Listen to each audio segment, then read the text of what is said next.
महाराष्ट्र सरकार द्वारा सिख समुदाय की कई प्रमुख मांगों को स्वीकार किए जाने की औपचारिक घोषणा पर पंजाबी साहित्य अकादमी महाराष्ट्र राज्य के नव नियुक्त कार्याध्यक्ष बल मलकीत सिंह ने कहा कि इस पूरे कामों का श्रेय संत ज्ञानी हरनाम सिंह खालसा मुखी दमदमी टकसाल, संत बाबा घोला सिंह, बाबा रणजीत सिंह और बाबा धीरा सिंह को जाता है, जिन्होंने अपने अमूल्य मार्गदर्शन और आशीर्वाद से समुदाय को एकजुट किया।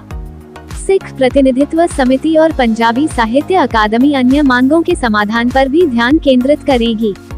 बल मलकीत सिंह को अध्यक्ष तो वहीं चरणदीप सिंह उर्फ हैप्पी सिंह को महाराष्ट्र राज्य अल्पसंख्यक विकास आयोग में समुदाय का प्रतिनिधित्व करने के लिए चुना गया है। बल मलकीत सिंह ने कहा कि यह महत्वपूर्ण उपलब्धि सिख संगत, गुरुद्वारा समितियों, सेवक जत्थों, स्वयं सेवकों के अडिग समर्थन और सामूहिक प्रयासों के बिना संभव नहीं हो सकती थी। सरकार द्वारा सिख प्रतिनिधित्व समिति का गठन, महाराष्ट्र राज्य अल्पसंख्यक आयोग में सिख प्रतिनिधित्व और महाराष्ट्र में पंजाबी साहित्य अकादमी की स्थापना की मांग पूरी हुई। समिति में जसपाल सिंह सिद्धू, गुरमीत सिंह रत्तू, गुरमीत सिंह कोखर, रणजीत सिंह गिल, अमरजीत सिंह कुंजीवाले, गुरमुख सिंह संधू, बलबीर सिंह ताक, हरप्रीत सिंह पलाय, सरबजीत सिंह सैनी, चरणदीप सिंह, भूपिंदर सिंह आनंद और रमेश्वर नाइक को शामिल किया गया। बल मलकीत सिंह ने कहा कि अन्य प्रमुख मांगों पर भी महत्वपूर्ण प्रगति हुई है। उप मुख्यमंत्री देवेंद्र फडणवीस ने संबंधित अधिकारियों को उनकी त्वरित पूर्ति के लिए सिफारिश पत्र जारी किए हैं। माननीय कमीशन ਦੇ ਵਿੱਚ ਪਹਿਲੀ ਵਾਰ ਹੈ ਕਿ ਸਾਡਾ ਕੋਈ ਸਿੱਖ ਵੀਰ ਉਹਦੇ ਵਿੱਚ ਨਿਯੁਕਤ ਕੀਤਾ ਗਿਆ ਹੈ। ਬਹੁਤ ਵੱਡੀ ਉਪਲਬਧੀ ਹੈ, ਇਹ ਕੋਈ ਛੋਟੀ ਮੋਟੀ ਉਪਲਬਧੀ ਨਹੀਂ। ਪੰਜਾਬੀ ਸਾਹਿਤ ਅਕੈਡਮੀ ਸਾਡੀ ਪੰਜਾਬੀ ਮਾਂ ਬੋਲੀ ਨੂੰ ਅੱਗੇ ਪ੍ਰਫੁੱਲਿਤ ਕਰੇਗੀ। ਸਾਡੇ ਪੰਜਾਬੀ ਜੋ ਬੰਜਾਰਾ ਸਮਾਜ, ਦਵਾਨਾ ਸਮਾਜ ਜਾਂ ਚੰਡੀਗੜ੍ਹ ਸਮਾਜ ਮਹਾਰਾਸ਼ਟਰ ਦੇ ਵੱਖ-ਵੱਖ ਏਰੀਏ ਦੇ ਵਿੱਚ ਹੈ, ਉਹਨਾਂ ਨੂੰ ਆਪਾਂ ਕਹਿ ਲਓ ਕਿ ਸੈਂਟਰ ਆਫ ਦਾ ਸਟੇਟ ਉਹਨਾਂ ਨੂੰ ਆਪਾਂ ਇੱਕ ਪਛਾਣ ਦਿਵਾਉਣੀ ਹੈ। ਇਹ ਮਾਂ ਬੋਲੀ ਵੀ ਆਪਾਂ ਉਹਨਾਂ ਦਾ ਪਛਾਣ ਦਾ ਜੋ ਹੈ ਜਿੰਮਾ मैं समझता हाँ कि इस जिम्मे वास्ते सरदार मलकीत सिंह बल तो बड़ा इस समय सतगुरु की कृपा के नाल साडे को कोई भी इंसान या शख्सियत नहीं। सो मैं पूरी उम्मीद करांगा कि आने वाले समय दे विच ये इस जवाबदारी को बखूबी निभाएंगे। कि महाराष्ट्र के पवित्र भूमि में जहाँ पे सचखंड जैसे गुरुद्वारा की स्थापना हुई और महाराष्ट्र को सौभाग्य प्राप्त हुआ कि सिख पंथ के लोगों के साथ महाराष्ट्र के लोग भी जुड़ गए।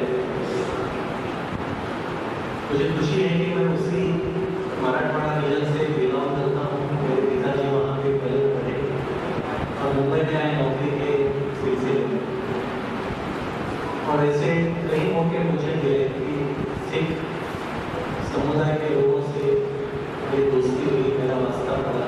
गवर्नमेंट ने कहा कि सामने सारे बंदे चाहिए कि ये बंदे नॉन पॉलिटिकल एंड इंटेलेक्चुअल चाहिए है। और ये चीज़ काफ़ी अच्छी थी कि एटलीस्ट इंटेलेक्चुअल में से लेकर जब मैं इंटेलेक्चुअल से वर्ड यूज़ कर रहा कहना मतलब ये है कि बंदे इसका फायदा चुके हैं वो जो हमें आने वाली कम्युनिटी को आगे लेके जा सकते हैं। इस चीज़ों को ध्यान दें और हम इस लिपि के द्वारा, इस स्क्रिप्ट के द्वारा जो गुरु की लिपि हमको मिली है उसके द्वारा बहुत बड़ा सोच सकें और ज्ञान का जो भंडार है वो खुद। तो मैं बधाई देता हूँ बलसर जी की टीम को। सिख समाज महाराष्ट्र द्वारा प्रयासों के कारण सिख समाज की मांगें जो कि इतिहास बना है महाराष्ट्र सरकार ने मानी है। तो आज उन मांगों को लेके विचार विमर्श, सुझाव और शुक्राना संगत का आशीर्वाद देने के लिए हम यहाँ पर एकजुट हुए हैं। बहुत बड़ी उपलब्धि पंजाबियों के लिए, सिखों के लिए महाराष्ट्र में हुई है। 29 सितंबर 2024 को सिडको एग्जीबिशन सेंटर में सिख समाज महाराष्ट्र द्वारा 450 साल ज्योति जोत दिवस गुरु अमरदास जी और गुप्ता गद्दी दिवस गुरु रामदास जी का महान कीर्तन समागम किया गए थे। पूरे प्रदेश से पंजाबी और सिख भाईचारा वहाँ पर एकजुट हुआ था। उस दौरान हमारे बहुत ही लोकप्रिय जुझारू deputy chief minister Shri Devendra Fadnavis ji मुख्य अतिथि के रूप में प्रस्तुत थे और समय को देखते हुए जो पंजाबी और सिखों की जो हक की मांगे संत ज्ञानी हरनाम सिंह जी खालसा मुखी दमदमी टकसाल उनके पास में सिख समाज ने उनके पास में रखी, जिसमें मुख्यतः 11 मेंबरी सिख कमेटी का गठन, माइनॉरिटी कमीशन में हमारे की मेंबर के रूप में नुमाइंदगी, reconstitution of Punjabi Sahitya academy, Vande Bharat train to over holy city Hazur Sahib, connectivity of railway from Panvel to northern India और रिलीजियस कल्चरल कार्यक्रम के लिए बड़ा मैदान नई मुंबई में और हमारा एक पंजाब भवन का जो मसला था।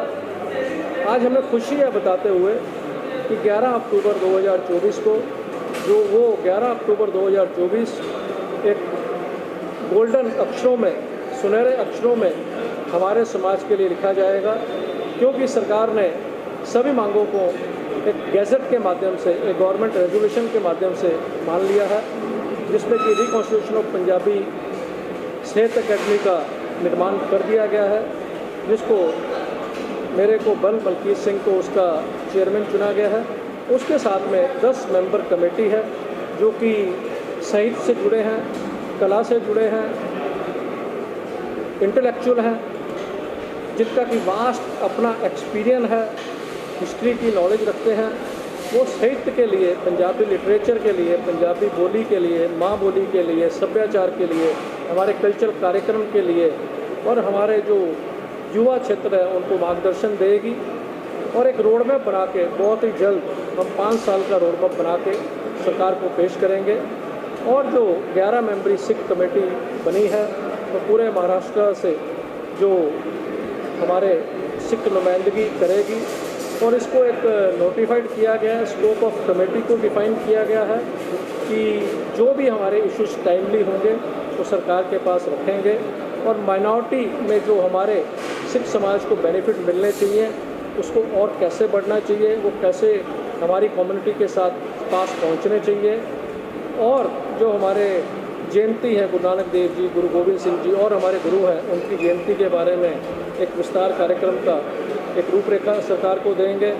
और ये जो जो कमेटी है वो एक सिख समाज की तरफ से अपने नुमाइंदगे सरकार को सिफारिश करेगा और माइनॉरिटी कमीशन में हमारे चरणदीप सिंह हैप्पी जी उनको ऐसे मेंबर नॉमिनेट किया गया। ये शायद महाराष्ट्र के इतिहास में पहली बार हुआ है और सिफारिशें की गई हैं रेल मंत्री को कि वंदे भारत ट्रेन मुंबई से नांदेड़ के लिए जल्द से जल्द शुरू की जाए और एक और सिफारिश की गई है कि जो रेल कनेक्टिविटी है पनवेल से नॉर्दर्न इंडिया के लिए शुरू की जाए और सिडको के एमडी को सिफारिश की गई है कि पंजाब भवन का हमारा बहुत लंबा मसला है उसको हल किया जाए, उसकी जो डॉक्यूमेंटेशन थी उसमें सुधार किए जाए जल्द से जल्द और एक रिलीजियस और कल्चरल जो कार्यक्रम हम करते हैं उसके लिए बड़ा एक मैदान उल्वे में या नई मुंबई में हमें दिया जाए। और हमें उम्मीद है कि जो जिम्मेदारी हमारी कौम ने हमारे ऊपर दी है और जो सरकार की जो कमेटियां हैं उसका हम सब मिलकर अपने समाज की बेहतरी के लिए जो मुमकिन होगा सबकी सलाह के साथ में, सहयोग से साथ में एक जितना बेनिफिट हम अपनी कौम को, कम्युनिटी को, हमारे समाज को पहुंचा सकें उसका प्रयत्न करेंगे। और हम धन्यवाद करते हैं महाराष्ट्र सरकार का, मुख्यमंत्री एकनाथ राव शिंदे जी का, deputy chief minister Devendra Fadnavis ji का, अजित पवार जी का और हमारे जो माइनॉरिटी कमीशन के मंत्री हैं और जो हमारे उस माइनॉरिटी कमीशन के सेक्रेटरीज का, सचिव का और हमारी गुरुद्वारा कमेटी, सेवक जत्था और जो प्रबंधक कमेटियां हैं और शास्त्र संगत का भी धन्यवाद करते हैं कि उन्होंने इस कार्य को सफल बनाने में पूरा हमारे साथ दिया है। और विशेष हम धन्यवाद करते हैं संत ज्ञानी हरनाम सिंह जी खालसा, मुखी दमदमी टकसाल, बाबा भोला सिंह जी, बाबा रंजीत सिंह जी, बाबा धीर सिंह जी जिनके सहयोग से ये सब चीज़ें मुमकिन हुई हैं। नमस्ते, वाहिगुरु जी का खालसा, वाहिगुरु जी की फतेह। हिंदी में बोलूँगा, पंजाबी में? हिंदी। सबको नमस्ते। वाहिगुरु जी का खालसा, श्री वाहिगुरु जी की फतेह। मैं सिख समाज की तरफ से पहली बार नियुक्त किया हुआ हूँ मैनेडी कमिश्नर में सदस्य करके। मैं देवेंद्र जी का धन्यवाद देना चाहता हूँ और आमदार प्रशांत ठाकुर जी का और हमारे संत समाज के मुखी नाम सिंह खालसा पिंडरा वाले, उनका धन्यवाद देना चाहता हूँ क्योंकि पहली बार सिख को महाराष्ट्र में चांस मिला है जो मैनेडी कमिश्नर में सदस्य करके। आगे उम्मीद है हमारी उनसे बहुत।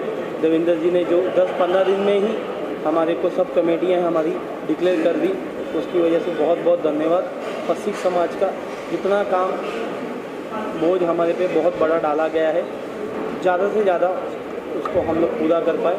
वाहिगुरु शक्ति दे हमारे को। वाहिगुरु जी का खालसा, श्री वाहिगुरु जी की फतेह।